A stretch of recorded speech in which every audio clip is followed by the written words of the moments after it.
Hi, so today we are talking about how we developed the architecture crash course series. And we're doing a little bit of a behind the scenes today on how we develop our virtual events. So we've actually been doing these for about 11 months, almost a full year. So we wanted to give a little bit more of just a little bit of a kind of a peek behind how we develop these. So it's a little bit different from what we normally do. So I am Marie, welcome everybody.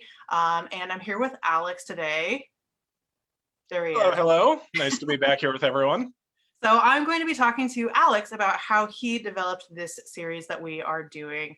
It's a little bit different from some of our other virtual events. So just to get us on the all on the same page, Alex, why don't you explain a little bit about what the Architecture Crash Course series is, when it's going to be, what you're doing, all of that. Let's start there and kind of explain what it is. Sure thing. So the architecture crash course, and I'm going to start sharing my screen so everyone has a frame of reference for what I'm talking about here. The architecture crash course is a special event that we have coming up starting in just under 2 weeks. February 19th. Marie, if I got that date wrong, of course, correct me, please. But February 19th, Friday at 5:30 p.m., that is the first of 4 installments where we are going to try and tackle as much as we can of the full sweep of Chicago's architectural history. Oh, I think I got some background noise there for a quick second. Yeah, and really, we want to go back to the origins of the city and then rebuild the timeline, I guess you would say, catching up with the present day by the time that we've finished 4 weeks later. So these will be Friday evenings at 5:30 p.m. starting in just a couple of weeks here. And if you want to learn more about this, I'm showing you the image from our public events page on our website right now, chicagodetours.com. You just click on Architecture Crash Course Series, slides you right down to the page to the relevant information. You can say I did have my date right, February 19th. And if you're interested in booking the information about that, sort of the topics of all 4 installments, the introduction, the growth of the city, turn of the 20th century architecture, the modern era from the 20s to the 60s, and the urban crisis to now, you can book each of those individually if you want to, or if you want to, just click on Learn More and Book, and you can find reservations for all 4 sessions of the architecture crash course through our website right there. So that's the brief explanation of what this event is. So did you have more questions for me, Marie? Yes, great, thank you. So sorry, I was trying to make sure I could see like comments coming in, but having technical difficulties with getting the comments, but we'll plow ahead. So where did the idea for this particular event come from? Can you tell us a little bit more about that? Yeah, the origins of this are back at the start of our transition into doing virtual events. When the city shut down last March, obviously that meant that walking tours were no longer something that we could offer to people. And so we pretty quickly started offering virtual tours, events, things like that. And one of the first things that we realized was that by offering virtual events, in some ways that kind of freed us up a little bit. No longer were we necessarily bound by what was within walking distance from point A to point B. And we also weren't necessarily bound by what was still visible, what was still extant in the city of Chicago. We had learned from experience and from philosophy but it's generally not super interesting to be at a spot and talk about what used to be there. That's something that just doesn't quite resonate in the same way. But with virtual events, we discovered that we all of a sudden had the ability to jump around in time and in space and could try to, like I said, try to tell the whole history of the city's buildings in one quick go. Now, initially, we did that in a 1-hour event that I designed I think it was last April, the first time I hosted that, which was an absolute whirlwind, as I'm sure you can imagine. Yep. We expanded it a little bit last summer. We did installments once a week that were about 25 minutes long with some Q&A time at the end of each of those. And now we're kind of revamping it, revising, editing, and putting together a new format where it's going to be an hour-long session once a week so that we've got a little bit more time to explore these topics. Instead of trying to get across all the major points possible in just 20 minutes, now we've got that full hour to really kind of let these ideas percolate, to dive in a little bit deeper, and to draw those connections a little more fully and more thoroughly. Does that seem like a fair explanation to you, Marie? Yeah, so we've kind of expanded from, we kind of jumped from the architecture crash course that was like, oh, we try to cram everything into 50 minutes. And then we were like, okay, let's slow down, take our time, and just do, a little bit over 12 weeks. And then now we're sort of revamping it and doing a 4 week version, where instead of little bits over 12 weeks, now we're doing a deep dive over 4 weeks. Um, so does that kind of explain how you're envisioning this 4 week? So I guess how is this different from the 12-week crash course? Well, one of the things that differentiates this from what we did last summer is that we've done some editing, some revisions. We've just kind of caught up on all the things we've learned about hosting events like this since last summer. And I mean, like, that's not to denigrate the work that we were doing, but another 9 months of experience means that stuff that I presented last June looks a heck of a lot better now than it did last June. We're better at creating these things and better at hosting these things with more experience. We are also going to make access to the recordings of these sessions available to folks who purchase a registration to this. So that'll be something that you can then return to. And as part of the experience, we've actually put together, and let me find it for you really quickly, a curated reading list that should be a nice way of kind of adding more depth to this experience. Marie, do you want me to show the curated reading list to our viewers here? Secrets away. No. Just can you give us an example of like one? Sure. So, for example, week one, when I'm hosting, the topic is for that week is the introduction to the overall series and the growth of this city, the first 50 years, really, where Chicago grows from a tiny little village to an enormous metropolis. And so when I was putting that together, I thought about my own research that I was working on, as well as just the sort of seminal work from that, covering that time period that I thought was worth sharing. So some of the books that are on there are things like Nature's Metropolis and City of the Century, fairly well-known books about Chicago's history, but ones that obviously really provide a great amount of depth and detail and context for what we're talking about. And we also tried to design this so it included material about specific topics. There's a book about the Great Chicago Fire that we recommended, if that's something that you've always wanted to learn more about. Now you've got another thing in your reading list. And we included a little bit about a bit of our own writing as well. On the old Chicago Detours blog, we have spent years putting together material about the city's architecture and history. And so we wanted to toot our own horn a little bit and share some of the relevant writing that we've all been doing for years now. I'll show that to you, just a brief preview of that. This is one of the most popular bits that I ever wrote. It's 4 of the oldest buildings in the Loop. These are structures constructed in the 1870s, 1880s, kind of in that time frame between the Great Chicago Fire in 1871 and the first skyscrapers that are built up in the 1880s. And these buildings are historic relics from a time period that is long, long gone. Some of my favorite things to discover wandering around downtown is finding these old Italianate buildings, the Pickwick Stables, the Berghoff building, stuff like that. And so we put together a list of what we thought was the best writing about that particular time period or that topic from the decade of writing on the Chicago Detours blog. So we have that to share with you as well from our curated reading list. What other questions did you have for me, Marie? So it's different from the 12-week crash course because it's 4 weeks instead of 12 weeks. It's got the curated reading list. We've got access to the videos. So, and this is also just to clarify, if you buy the whole series, as you pointed out, you could buy the whole series for 4 weeks, or you could buy individual ones. So if you're only interested in one topic, you can buy just the one topic, just the one time. We're also capping it at just 30 participants, so it'll stay. So this is kind of a little bit different from some of our other virtual events. It's a little bit of an experiment for us. We're kind of excited to do it this way, just as kind of a full, disclosure, behind the scenes thing. We're developing this as kind of a seminar. This is different from our other virtual events. It's not a one-off. It's actually a series that we're developing. So we're capping it at a certain number of participants so that those people will be able to follow us through the whole series and develop kind of a community and a conversation throughout the entire experience. So that's a little bit different from some of our other experiences in the past. The 12-week crash course, I think, was anyone could drop in at any point. It wasn't set to a certain number of people. And you mentioned, I'm just recapping, since we went down a rabbit hole with the blog post. Oh, and you've also developed more, as you said, you've developed more as a host, and have put more work into the images, and some of the stories and stuff have developed a little bit over time.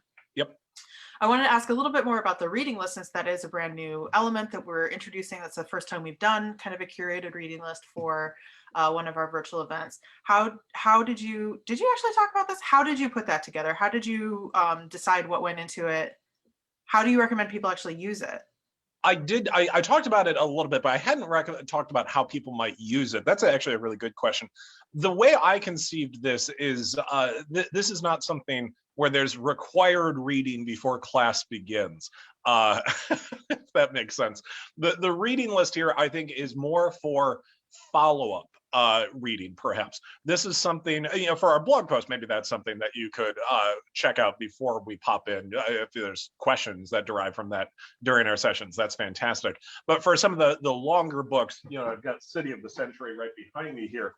I certainly don't expect you to read all of this before you tune into week number 1 of the architecture crash course. So these are more about providing context and depth, and especially if there's a topic that seems particularly interesting to you, I tried to put together the reading list so that each major topic or theme that we discussed has a reference point, has a book or an article that you can then follow up on to learn more, and maybe that leads you down the rabbit hole to discovering more and more about Chicago's architecture history. So all of them provide a good amount of background, more detail, but they're also tailored so that each major topic has a reading attached to it. So if there's something in particular that catches your fancy, like say the Great Chicago Fire or the Burnham Plan, that is something that you can follow up on individually. Yeah. Right. So it can be like a Chicago history and architecture, reading bucket list. Like, yeah, I think that's fun. I contributed some of my favorite books on there too, and there's books on there that I hadn't read that you recommended. So I think it's a great list. I liked it a lot. Yeah, and some of it is stuff that's pretty familiar. Like I said, Nature's Metropolis was a Pulitzer finalist. It's still really widely read. But some of it too is stuff that I just sort of like scooped up on at the library, looking for material that could add more context and more depth to what I was talking about. So some of that might be off your radar, even if you are a Chicago architecture or history aficionado. So that's why we put together the reading list for you. Awesome. I think a lot more people are reading in current circumstances. So it's time to add more stuff to your list. Yep. Okay. I also wanted to ask, I think this is a really important and relevant question. We kind of touched on the images earlier, and they're a little bit different this time. So can you talk about that a little bit more? When you're developing a virtual event, and this is relevant to any virtual event that we ever do, how do you pick images that illustrate what you're talking about? What goes into, picking the best images? Yeah, so for that, this is something that we've had to do a lot of, finding images that work for the stories that we're trying to tell and the history that we're trying to cover. The thing that really motivates me, that I try to keep in mind when I'm developing this and creating these, is trying to find pictures that tell a particular story, if that makes sense. So for example, one of the buildings that I'll be talking about in week number 2, the Auditorium Theater, is an absolute landmark of architectural history. It's famous even today. But to use an image that we have from our website, this is a view of the Auditorium building as you see it today, with Roosevelt University's vertical campus right behind it. Today, the auditorium is dwarfed by its neighbors. It's a relatively, it's still a big building, but it's surrounded by skyscrapers that, soar above it hundreds of feet higher. And because of that, it can make it a little hard, if you're looking at this image, to appreciate just how profoundly gigantic the auditorium building was when it was first constructed. So for example, when I'm talking about this building in the presentation, the image that I'm using there is not a contemporary image from just a couple of years ago. It's an image that dates back to when this building was completed in 1889. Right. And this one, to me, provides a different context, a different understanding of the building itself, because look across the street, look behind. You don't have Roosevelt University's vertical campus. I mean, Roosevelt University was still 50 years away from even being founded when this photograph was taken. And then if you look across the street, the spot where the Congress Plaza Hotel stands today, there's a little 3-flat on Michigan Avenue. That sort of image, to me, when you can find that sort of thing in the archives and use it, is a great way of demonstrating an important part of architectural history, which is context, how the building fits into its surroundings. Today, the auditorium is one important but easily missed part of the overall cityscape of downtown Chicago. But back when it was built, this was called the largest building project since the pyramids at Giza. And I think it's hard to appreciate that when it's dwarfed by all of these other skyscrapers. But when you see just how gigantic this is across the street from a little 3-flat, that's something that really illuminates the past in a way that even just talking about it doesn't necessarily underline in quite the same way. We are visual creatures in a lot of ways. So I've tried to find images that, if we're talking about a historic building, really gives you a sense of what it was like when it was built. And if we're talking about a more contemporary building, gives you a sense of what makes it distinct and interesting in the cityscape of today.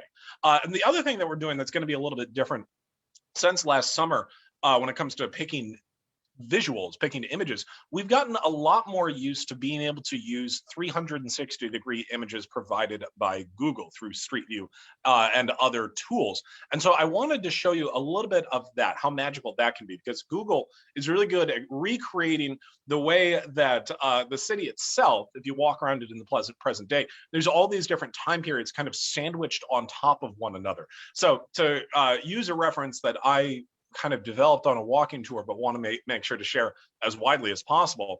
The image you see on screen is one of those oldest buildings in the Loop. That's the Berghoff buildings, where the famous restaurant has been for decades and decades now. That's a set of buildings constructed 1872, immediately after the Chicago fire.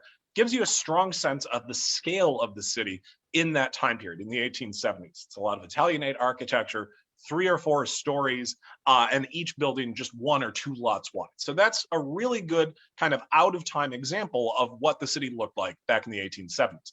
By contrast, if I spin around here, I'm at the corner of Dearborn and Adams. This is the Marquette building, which is a skyscraper 15 stories tall that was completed in 1895. So only a generation after the Berghoff. You've got this building that occupies a quarter of a city block and soars 4 times higher than its neighbors. And I think when you see that sort of contrast there, the Marquette is another one that's easily dwarfed by its neighbors. But when you go from what the 1870s looked like to looking immediately what the 1890s looked like, you can get a sense of just how monumental an early skyscraper like this must have been like.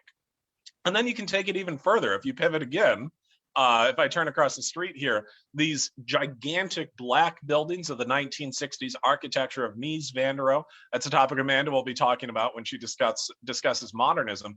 But look at that contrast there between the 1890s and the 1960s as you look straight up. And then if you look even further, I'm looking straight up into the sky now, you've got this glass tower created just a couple of years ago showing you contemporary architecture. So just this one corner of downtown Chicago has like 150 years of history sandwiched on top of itself, and you just got to know what order to look at it and how to process it, and that tells you so much about the city's history. It's really a magical experience. There's an Art Deco skyscraper, and one of the super talls visible from that same corner too. You got it. That is a really incredible corner.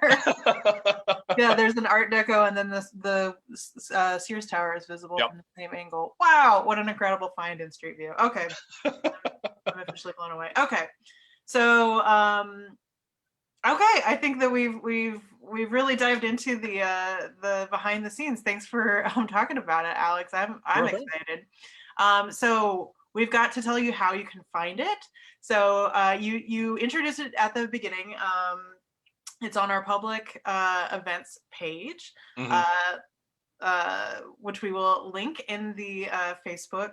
And we've got a Facebook event for it as well. So if you want to share this with your friends on Facebook, you can invite them to the event page that we've created, and we'll have updates in there that we can, reminders and that sort of thing that we'll be able to use. It can even be used as a sort of discussion board if you want to use it that way as well. Oh yeah, as it continues. That's actually that's a really good idea. That's extremely exciting. So yeah, we're extremely excited to have this event going on. It's kind of a new thing for us. It's not new. I mean, as we've said, we had the 12-week one before, but this is a new format for us with the 4-week seminar with the capped limit, so that we'll have a really good conversation going as a seminar format. And so we're excited. We're excited to share kind of the behind the scenes with everybody. The information for how to donate, Venmo and Zelle, is in the top of the post on Facebook here. On YouTube, please subscribe and like this video. Go to our website for more information about our upcoming events. We have the Innovations at the 1893 World's Fair coming up on the 12th. Should I have this handy? Yep, the 12th at 7 p.m. And Badass Women of History is coming up in March. That is getting closer and closer every day. I could have also talked today about how I developed that. Considered it, we went with the architecture crash course. So we are developing new stuff and we're excited to share it with everybody. So we hope that you'll sign up for it. And we will see you again soon. Thanks so much, everybody. Thank you. Bye-bye.